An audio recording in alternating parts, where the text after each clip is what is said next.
Assalamualaikum warahmatullahi wabarakatuh. Perkenalkan, nama saya Enrico Maulana Baktiar. Perkenalkan, nama saya Mr. Pinjani. Nama saya Muhammad Awal Habis. Perkenalkan, nama saya Fariza Mahdan Zulfikar. Perkenalkan, nama saya Dina Ardila. Kami di sini ingin menjelaskan tentang protein. Sekitar Protein. kimia. Protein adalah suatu polipeptida yang mempunyai robot molekul yang sangat bervariasi dari 5.000 hingga lebih dari 1 juta. Protein terbentuk dari polimerisasi peptida-peptida. Molekul protein mengandung karbon, hidrogen, nitrogen, oksigen, dan terkadang terdapat sulfur dan fosfor. Reaksinya bisa dilihat sebagai berikut. A. Struktur protein. Struktur protein adalah sebuah struktur biomolekuler dari suatu molekul protein. Struktur dari protein dapat dibedakan menjadi berbagai macam, seperti berikut. 1. Struktur primer. Menyatakan urutan asam-asam amino pada rantai protein dan letak ikatan disulfida bila ada. 2. Struktur sekunder. Terdiri atas 2 jenis, yaitu struktur helix dan struktur lembaran berlipat. 3. Struktur tersier. Menunjukkan kecenderungan polipeptida membentuk lipatan atau gulungan untuk membentuk struktur yang lebih kompleks. Struktur kuartener. Apabila protein terdiri atas 2 rantai polipeptida atau lebih disatukan oleh gaya dispersi atau ikatan hidrogen. Di sini saya akan menjelaskan sifat protein.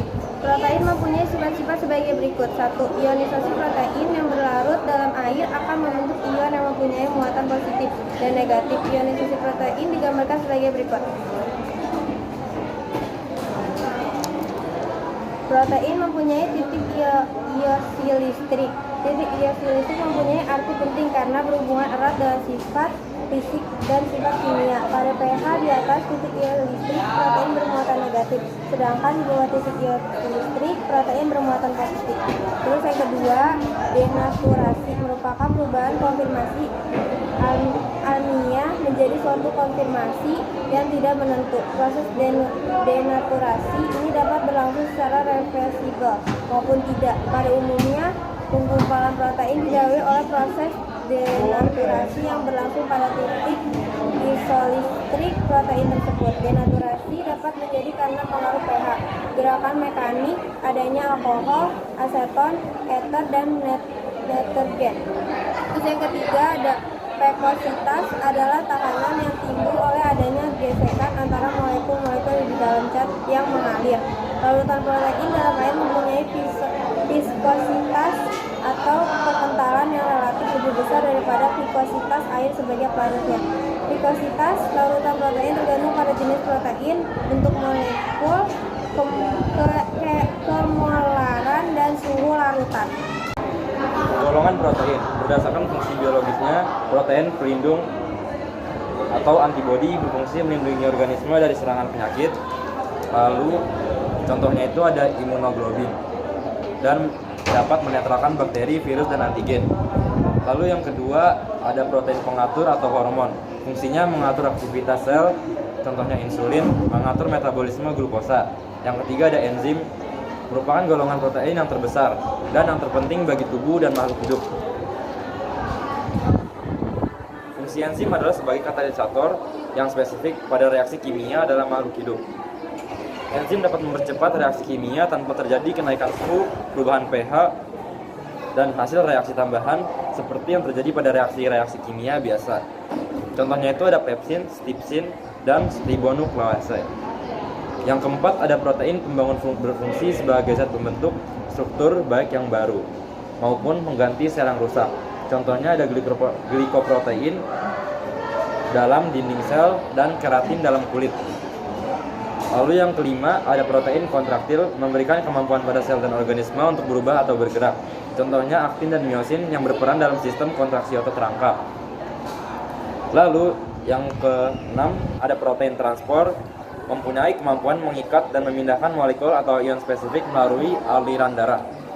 Dan yang terakhir, yang ketujuh, ada protein cadangan, fungsinya disimpan untuk berbagai proses metabolisme dalam tubuh. Contohnya kasein pada susu dan ovalbumin pada putih telur. Selain fungsi biologisnya, juga ada berdasarkan bentuknya. Berdasarkan bentuknya ada protein globular yang memiliki rantai polipeptida berlipat rapat menjadi bentuk bulat padat globular yang memiliki fungsi gerak, dan contohnya itu adalah hemoglobin dan enzim. Yang kedua ada protein serabut, merupakan serabut panjang yang tidak berlipat menjadi globular. Protein serabut memiliki fungsi struktural atau pelindung. Contohnya L-keratin pada rambut dan kolagen pada urat. Jadi berdasarkan bentuknya, juga ada yang ketiga itu berdasarkan komposisi kimianya. Yang pertama ada protein sederhana, hanya tersusun dari asam-asam amino. Contohnya adalah enzim ribonuklease. Dan yang kedua ada protein terkonjugasi atau majemuk. Pada protein terkonjugasi asam amino juga terikat gugus lain. Contohnya lipoprotein, protein yang terkonjugasi lipid atau lemak. Ujian protein ada yang bersifat kualitatif atau identifikasi dan kuantitatif yang pengukurannya konsentrasi. Ada juga yang bersifat spesifik, hanya berlaku untuk asam amino yang tertentu dan tidak spesifik untuk banyak jenis asam amino. Berikut beberapa reaksi pengenalan protein. Reaksi Biuret adalah reaksi yang umum untuk protein ikatan peptida.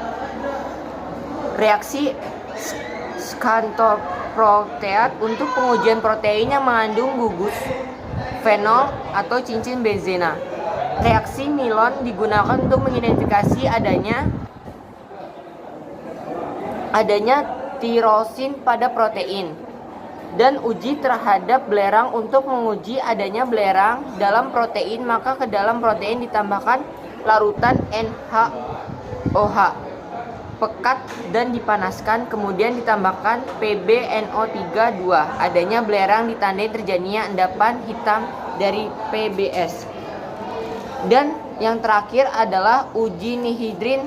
Uji umum untuk protein asam amino dilakukan untuk menambahkan larutan nihidrin yang tidak berwarna ke dalam sampel, kemudian dipanaskan beberapa menit. Adanya protein atau asam amino ditunjukkan oleh terbentuknya warna ungu.